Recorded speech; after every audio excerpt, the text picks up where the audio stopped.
బస్సులోన 25% ticket రేట్లు తగ్గిస్తే చాలు. ఆడవాళ్ళకని మగవాళ్ళకని ఫ్రీ అనేది వృద్ధులకు పర్లేదు. మామూలు వాళ్ళకి ఫ్రీ అనేది అది కరెక్ట్ కాదు.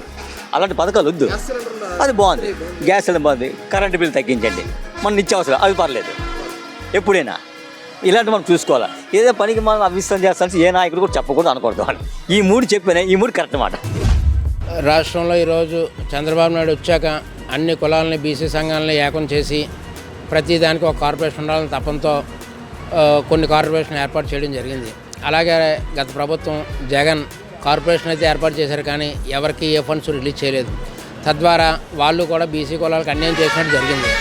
దాన్ని చంద్రబాబు గారు పునఃసమీక్షించుకొని ప్రతి కమ్యూనిటీకి ఒక కార్పొరేషన్ ఉండాలి, ప్రతి ఒక్కరికి ఫండ్స్ రిలీజ్ చేయాలి అన్న ఆకాంక్షతో ఒక ఫస్ట్ టర్మ్లో ఒక 30 మందికి, తర్వాత 37 మందికి ఇప్పటి వరకు చాలా కార్పొరేషన్ అనౌన్స్ చేశారు. ఏ రకంగా కూడా జగన్ హామీలు ఇచ్చాడు, కానీ ఏ రకంగా చేయలేదు. అతను 5 సంవత్సరాలు అతను లాబింగ్, అతను మనుషులు బాగుపడడానికే ముందుకెళ్ళాడు, కానీ ప్రజా జీవనం కొనసాగడానికి కానీ ముందుకెళ్ళడానికి కానీ ఏ విధమైన ఫండ్స్ రిలీజ్ చేయలేదు. అతను జనాల్లోకి రాలేదని జనాలు అర్థం చేసుకొని నీకు జనాలతో పని లేదు, నువ్వు అక్కడే ఉండని చెప్పేసి ఆయన అక్కడికే పరిమితం చేశారు.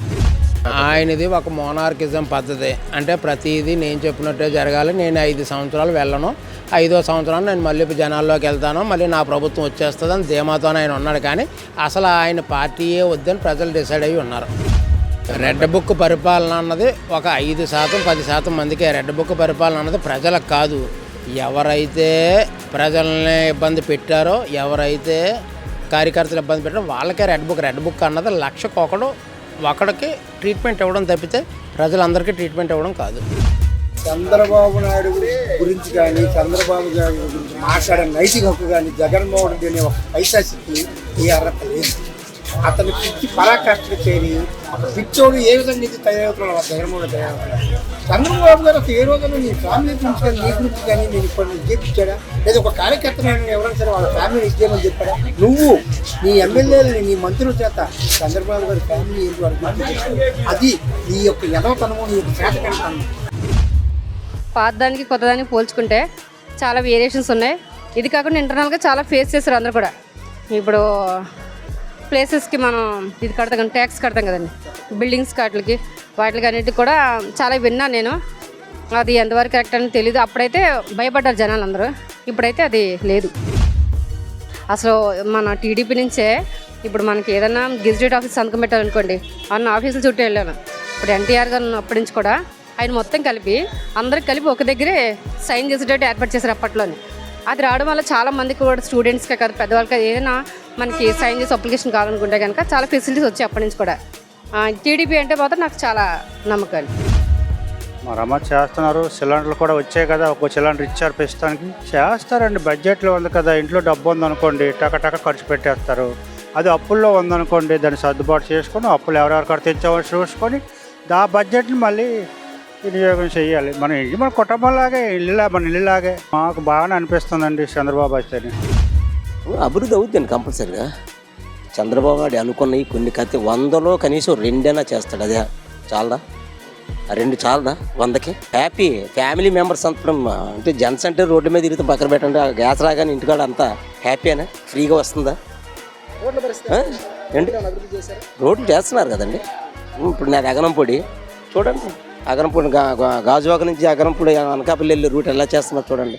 ఎప్పటి వరకు ఎప్పుడు అలా చేయలేదు. చంద్రబాబు నాయుడు ఉంటే అభివృద్ధి ఉంటుంది సార్, దేనికైనా. ఇంకంతే.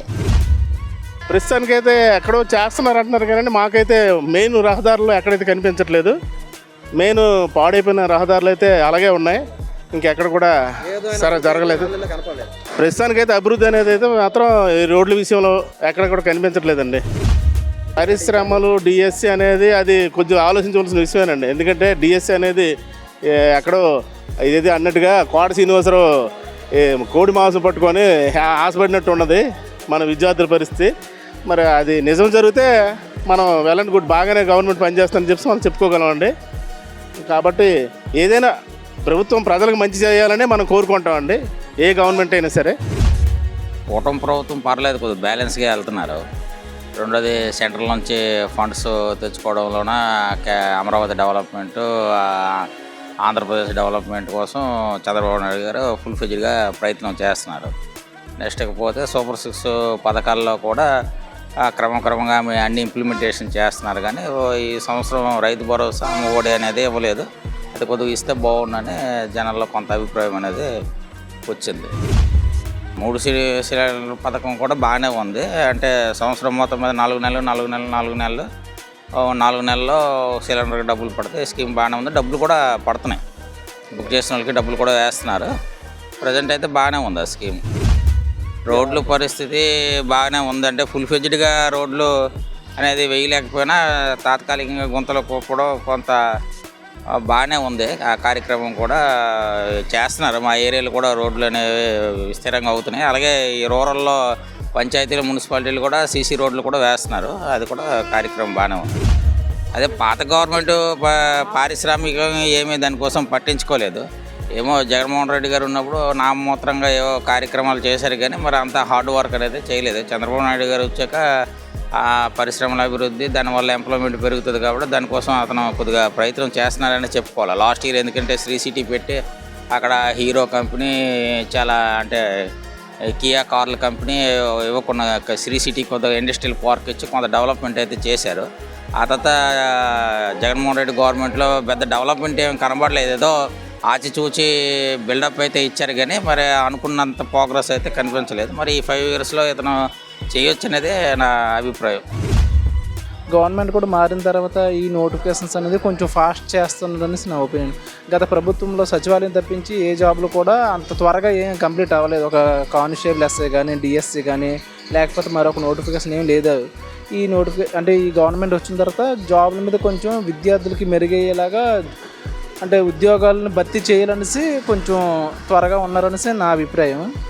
అలాగే పోల్చుకుంటే ప్రస్తుతానికైతే గవర్నమెంట్ ఏదైనా విద్యార్థులకి లేదా ఎవరికైనా ఏదైనా చేయాలని ఉంది. కాకపోతే మరి ముందు ఏమవుతుందో చూడాలి.